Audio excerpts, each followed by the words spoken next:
Begitulah cepatnya hari itu berlalu. Hari berubah menjadi pekan, pekan menjadi bulan, bulan menjadi tahun, tahun menjadi windu, windu berubah menjadi abad.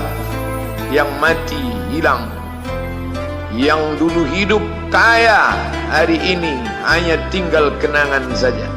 Kemana mereka dulu yang hebat-hebat, bangsawan, para penguasa? Semuanya mati ditelan zaman. Yang tinggal hanya apakah dia orang paling baik, dicatat dengan tinta emas, atau dia orang paling jahat, dihujat, dicaci dan dimaki. Harimau mati meninggalkan belang, gajah mati meninggalkan gading, manusia mati meninggalkan nama, nama yang baik atau nama yang buruk. Wa tilkal ayyamu nudawiluha bainan nas.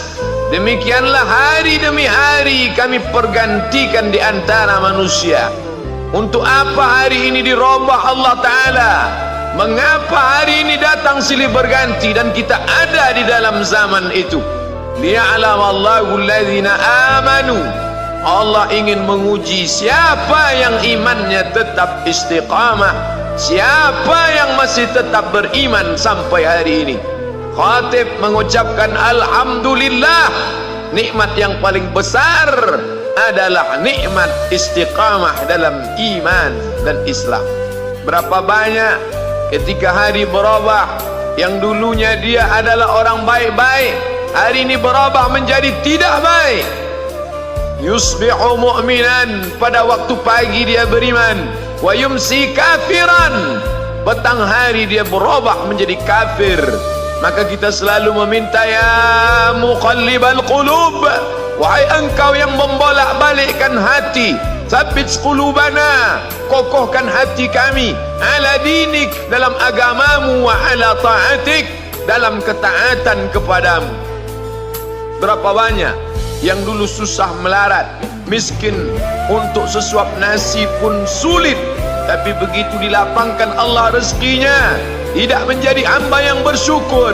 Dia lalai, dia sangka itu karena jerih payahnya, dia kufur nikmat Allah Subhanahu wa ta'ala. Tapi siang hari ini alhamdulillah, ada hamba yang disehatkan Allah, dia tetap bersyukur. Ada hamba yang ditingkatkan Allah rezekinya, dia tetap bersyukur. Ada hamba yang dinaikkan Allah kuasanya, dia tetap bersyukur. La in syakartum, kalau kamu syukuri nikmat itu, la azidannakum, pasti akan kutambah. Wala in kafartum, tapi ingat, kalau kamu kufur, kamu ingkar, inna azabi lasyadid, azabku amat sangat hebat, amat sangat dahsyat, amat sangat mengerikan. Berapa banyak orang di masa lalu mati dalam azab Allah Subhanahu wa ta'ala. Tapi itulah manusia, diambil dari kata nasya, lupa. Dia tidak pernah ingat apa yang pernah ditimpakan Allah kepada kaum-kaum sebelumnya. Wa ila samud akhahum salihah, kepada kaum Samud diutus Nabi Saleh. Mana mereka sekarang? Punah, musnah, tidak ada lagi di atas muka bumi Allah. Wa ila Madyan akhahum Syuaiba, kepada kaum Madian diutus Nabi Syuaib. Mana mereka sekarang? Punah, musnah, tidak ada jejaknya di atas muka bumi. Wa ila Adin akhahum Huda, kepada kaum Ad diutus Nabi Hud. Tidak satu pun ada di atas muka bumi. Tapi orang tetap juga angkuh dan sombong. Memang itulah manusia yang berada di atas muka bumi Allah Subhanahu wa ta'ala. Maka orang-orang yang baik tidak pernah berhenti mengajak kepada kebaikan. Umat ini dikatakan baik bukan karena banyak ibadahnya. Umat ini dikatakan baik bukan karena dia pergi bolak-balik ke kota Makkah Al-Mukarramah untuk haji dan umrah. Allah puji umat ini, kuntum khaira ummah, kalian umat terbaik. Kapan? Bila umat ini disebut umat terbaik? Ta'muruna bil ma'ruf, ketika engkau sanggup mengingatkan saudaramu dalam kebaikan. Pagi ingatkan tentang siang, siang ingatkan tentang petang, petang ingatkan tentang malam, malam ingatkan bahwa esok pagi kita tetap berbuat baik. Wa tanhauna 'anil munkar, larang mereka dari perbuatan mungkar. Maka hari-hari yang sudah kita lewati di masa yang lalu, sanggupkah akan pulang kembali? Pepatah Arab mengatakan lan tarji'al ayyamul lati madat, yang lalu tak dapat terulang kembali. Apakah semua itu berlalu begitu saja? Tidak ada yang percuma, tidak ada yang gratis, tidak ada yang sia-sia. Semua akan diminta pertanggungjawaban di hadapan Allah Subhanahu wa ta'ala. Sejak kita tegak di atas muka bumi ini, sejak kita diberikan nafas, diberikan hidup, diberikan nyawa, maka sejak itu kita ditanya, apa khalaqnakum abatha? Apakah kalian kami ciptakan sia-sia? Apakah kami sangka? Apakah kamu semua menduga bahwa kami menciptakan kamu lalu kamu tidak akan kembali menghadap kami?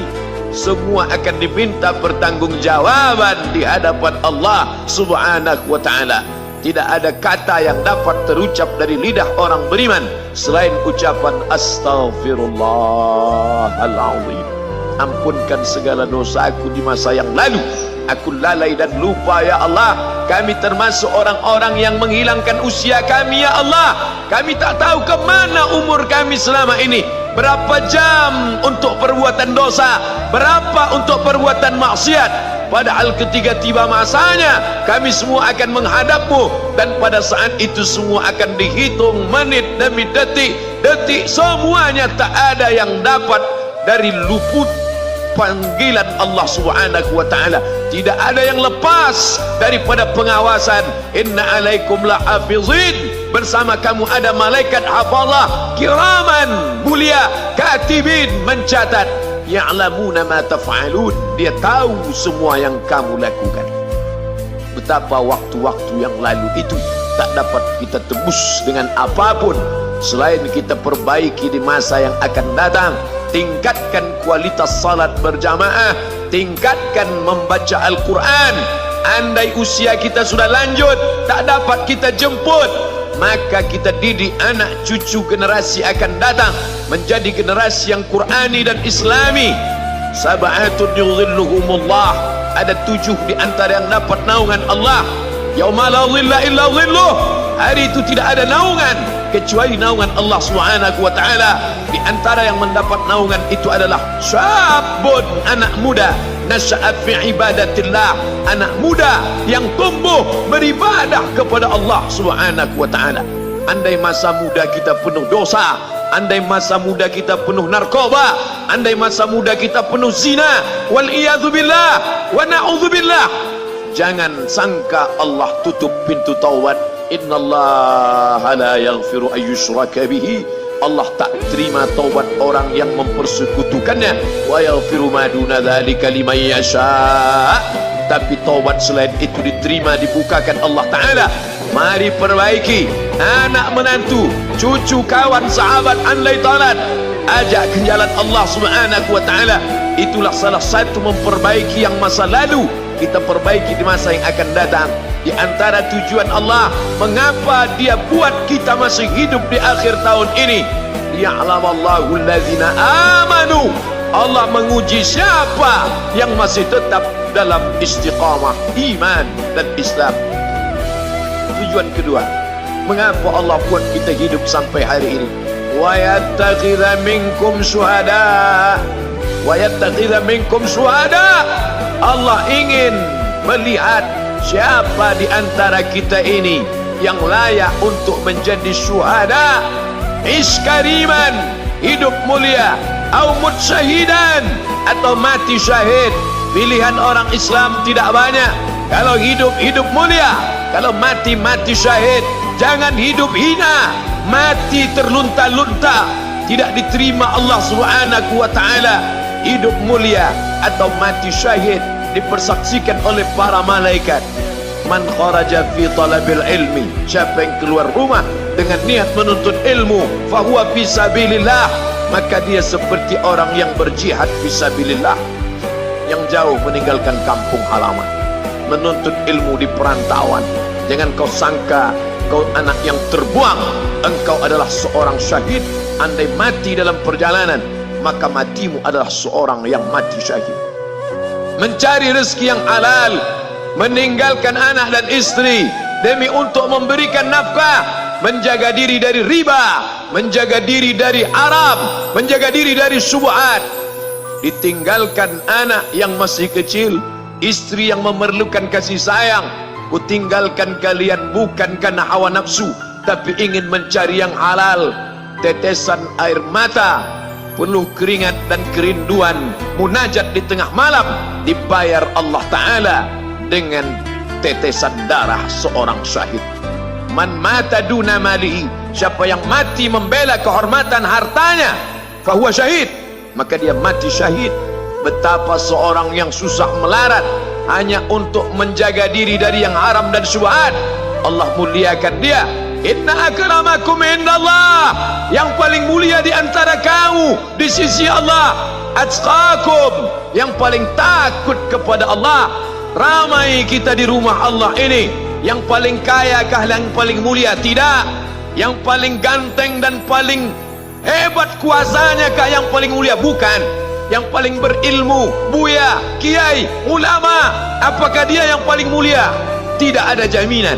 Tapi yang paling takut kepada Allah Subhanahu wa ta'ala, takut terjerumus dalam riba, takut terjerumus dalam syubhat, takut makan haram, sehingga dia biarkan dirinya dalam kesusahan, susah dalam pandangan manusia, melarat dalam pandangan orang kaya, tapi hidup mulia dalam pandangan Allah, para malaikat, nabi dan rasul. Hari ini orang itu dikatakan bodoh, hari ini dia dikatakan goblok, hari ini dia dikatakan kamu tolol sekali. Mengapa tidak kamu pakai kekuasaanmu? Mengapa tidak kamu pakai kesempatan? Hidup hanya sekali, pakailah sesuka hati. Tapi dia takut kepada Allah Subhanahu wa ta'ala. Pagi dan petang dia katakan, Allahumma ajirna minan nar, Allahumma ajirna minan nar, Allahumma ajirna minan nar.